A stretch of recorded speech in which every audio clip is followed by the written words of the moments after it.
9월 12일 월요일 공급의 약속.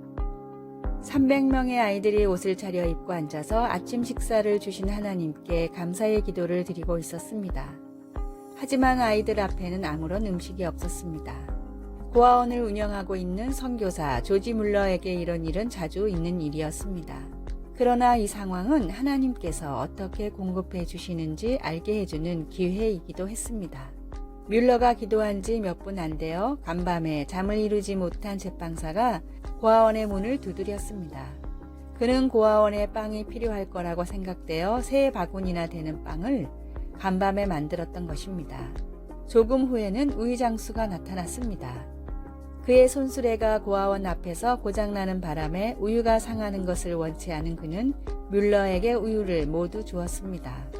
우리가 잘 지내는 데 필요한 자원인 음식과 집, 건강, 재정, 친구들이 없을 때, 염려나 걱정, 자기 연민 등을 한바탕 치르는 것은 정상적인 일입니다.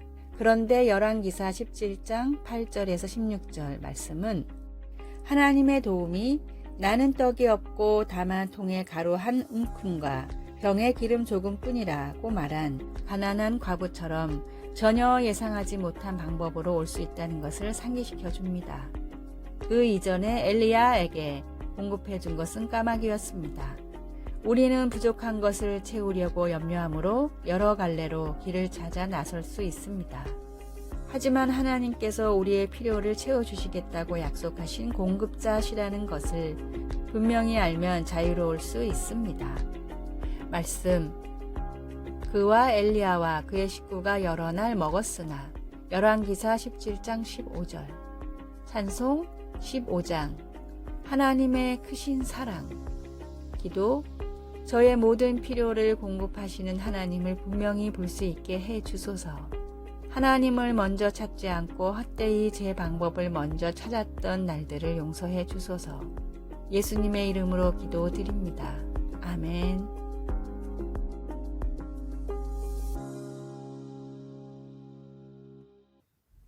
9월 13일 화요일 쳇바퀴를 돌려도 론 허치크래프트의 마음 도둑이란 책에 나오는 게르빌루스라는 다람쥐와 주인의 대화입니다.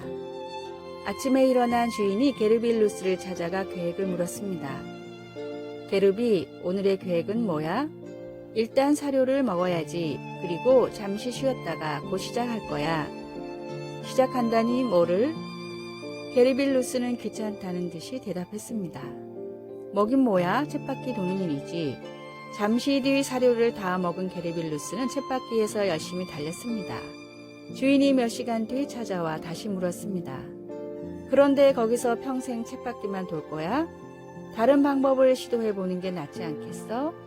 주인의 말을 들은 게르빌루스는 고개를 끄덕였습니다. 그 말이 맞아. 여길 벗어나려면 조금 더 빨리 달려야겠어. 그리고 젖먹던 힘을 다해 쳇바퀴를 굴렸지만 여전히 제자리였습니다. 사육장을 벗어나지 않는다면 아무리 열심히 달려봤자 제자리일 뿐입니다. 진리로 얻은 자유함을 버리고 다시 세상의 쳇바퀴로 돌아가는 어리석은 성도가 되지 마십시오. 오늘의 말씀.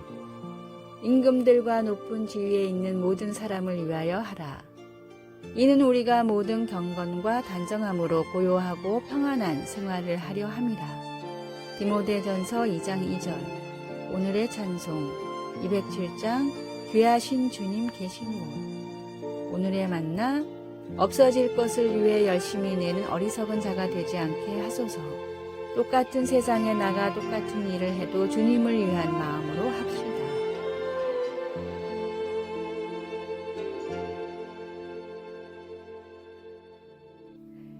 9월 14일 수요일 황량한 곳에도 아름다움이.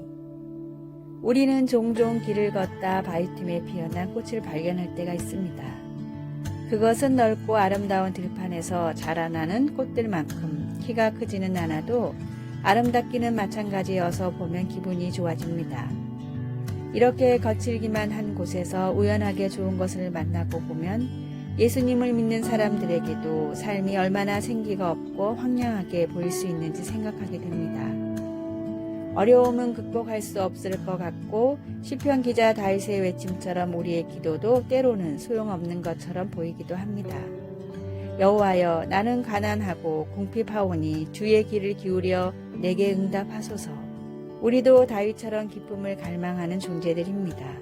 그러나 다윗은 이어서 주를 부르는 모든 사람들에게 인자함을 넘치게 베풀어 주시는 하나님, 신실하시고 긍휼히 여기시며 은혜를 베푸시는 하나님을 섬긴다고 선언합니다. 하나님은 정말로 응답해 주십니다. 때때로 하나님은 황량한 곳에 해바라기를 보내주십니다.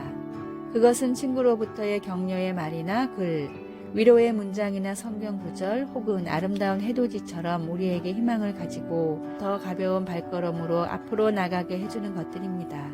우리를 어려움에서 건져주시는 하나님을 경험할 그날을 기다릴 때에도 시편 기자처럼 주는 위대하사 기이한 일들을 행하시오니 주만이 하나님이시니이다 라고 선언하는 우리가 될 수 있기를 소원합니다. 말씀, 주는 선하사 사죄하기를 즐거워하시며 주께 부르짖는 자에게 인자함이 후하심이니이다. 시편 86편 5절. 찬송 327장 주님 주실 화평. 기도, 사랑의 하나님, 긍휼히 여기시고 은혜를 베풀어 주시니 감사합니다. 신실하신 하나님이 과거의 나의 기도를 어떻게 응답하셨고 또 미래에 어떻게 응답하실지 기억하게 하소서. 예수님의 이름으로 기도드립니다. 아멘.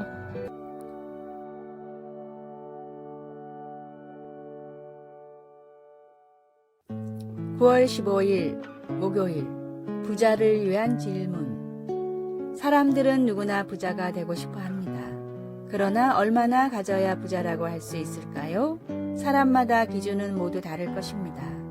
다음은 미국의 유명한 인터넷 커뮤니티에 올라온 당신이 부자인지 확인할 수 있는 질문이라는 글입니다.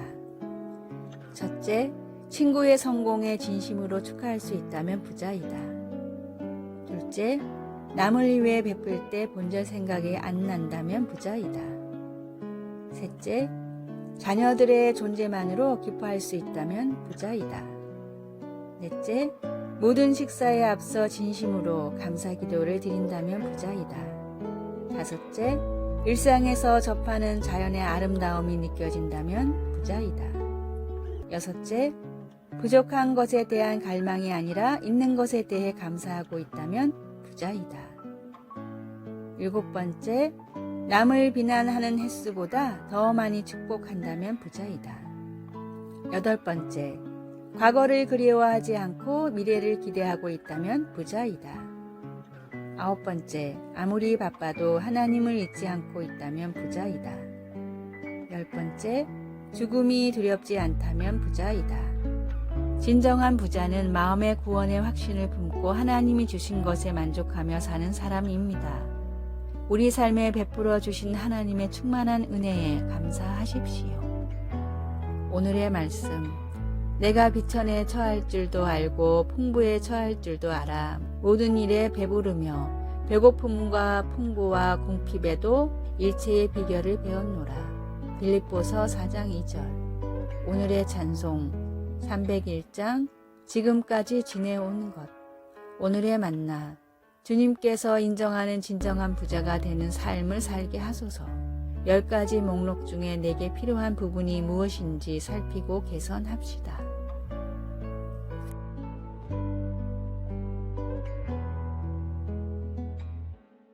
(9월 16일) 금요일, 우리의 구원자 하나님.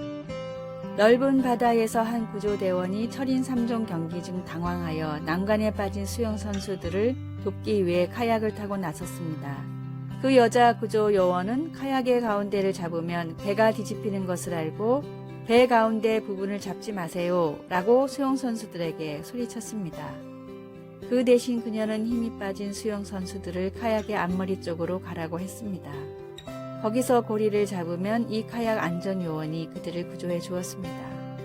삶이 그리고 사람들이 우리를 끌어내리려 하는 위험 앞에서 예수님을 믿는 우리에게는 구원자가 계심을 압니다.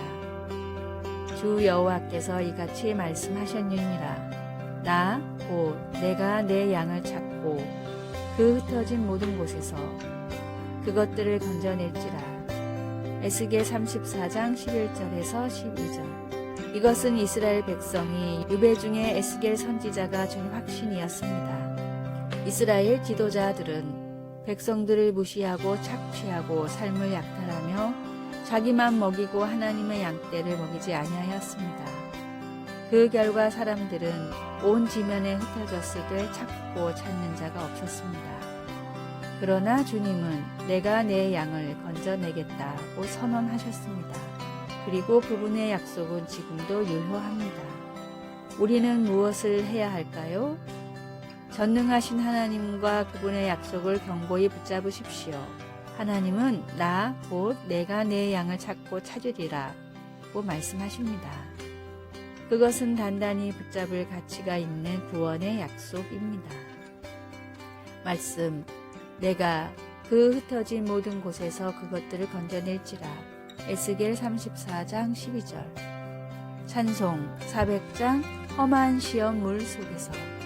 기도, 하나님, 인생이 너무나 두려울 때엔 험한 풍랑에서 돌이켜 언제나 하나님께 나아가게 하소서. 아멘. 아래의 빨간색 글자 구독을 누르시어 더 많은 전도의 열매를 맺으시기를 기도합니다.